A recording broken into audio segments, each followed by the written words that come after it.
Hello, hello mga auntie! Andito na naman ang inyong kabsat na Ilocana dito sa Korea.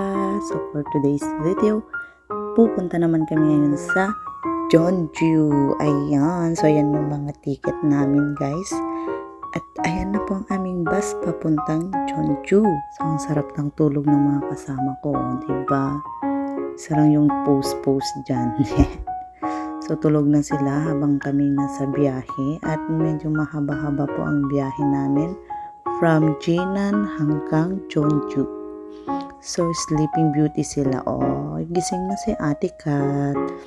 So ayan guys, ito nga ang aming bus na sinakyan. Alam nyo guys, fan na fan ako dito sa Korea ng mga bus nila. Chares. Oo, ang ganda, ang linis.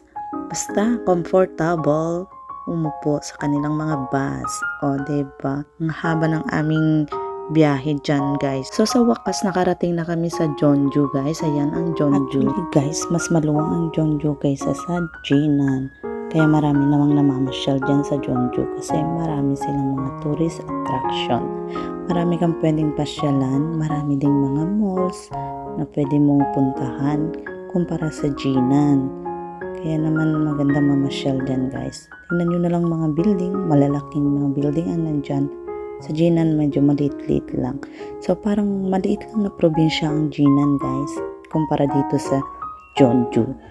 So ayan, enjoy the view and sana ma-enjoy nyo rin ang video na to na walang katuturan. So ayan guys, Julie kakabsat, first time naming magbiyahe dyan papuntang Jeonju. So mga engot-engot lang kami dyan. Hindi namin alam kung paano pumunta dyan. Pero syempre mga Pinoy tayo, matatapang ang loob. Kahit walang experience, go pa rin. So ayan, kahit hindi namin sinabi sa amo namin na pupunta kami dyan, nakarating kami dyan nang wala sa oras. O diba, para-paraan lang, kung may gusto, may paraan. Kung ayaw, may dahilan, o diba? So may traffic dyan guys. Na-traffic naman kami dyan ng konti. Mga ilang minutes naman ang traffic dyan. And sa wakas guys, kami sa bus station ng Jeonju.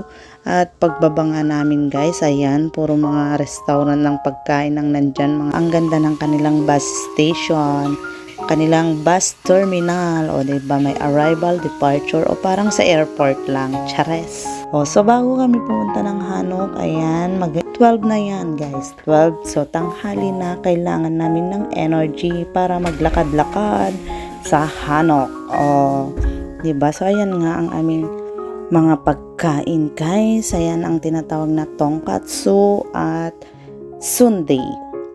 So ayan, after namin kumain nga guys, naghanap na kami ng taxi papunta doon sa Hanok Village. Ayan, so good luck naman sa amin pag may nakausap kaming Inglesero, marunong mag-Ingles, nakakaintindi ng English. So ayan nga si mamang taxi driver at kinausap nga namin siya kung pwedeng ihatid niya kami sa Hanok Village. At yan nga, ayaw nila nung una na isakay kaming lahat na 5 dyan sa taxi kasi nga daw bawal. Pero pumayag din naman si mamang taxi driver. So ayan na nga kakabsat, no? Struggle tayo sa Korean language kasi nga di naman kami marunong mag-Korean. Yung isa naming kasama, medyo nakakaintindi siya at saka marunong siya kasi nag-aaral siya ng Korean language. Pero kami, ingot-ingot lang talaga. Asa lang sa translator ng cellphone. Ayan, buti nga kakabsat, medyo nakakaintindi si mamang driver ng English. So naipaliwanag naman namin kung saan kami pupunta at medyo nagkaintindihan nga. Oh, diba? Nakarating kami sa Hanok Village ng dahil lang sa translator. So ayan, nung nakita namin may mga dumadaan na dyan na naka-Korean dress, so natuwa kami kasi malapit na nga kami, nalalapit ng aming destinasyon. At nakita namin yung malaking simbahan na yun, so alam namin na talagang malapit na. So abangan nyo ang aming next video, pakita ko sa inyo ang aming mga adventures. Ha, chares, thank you!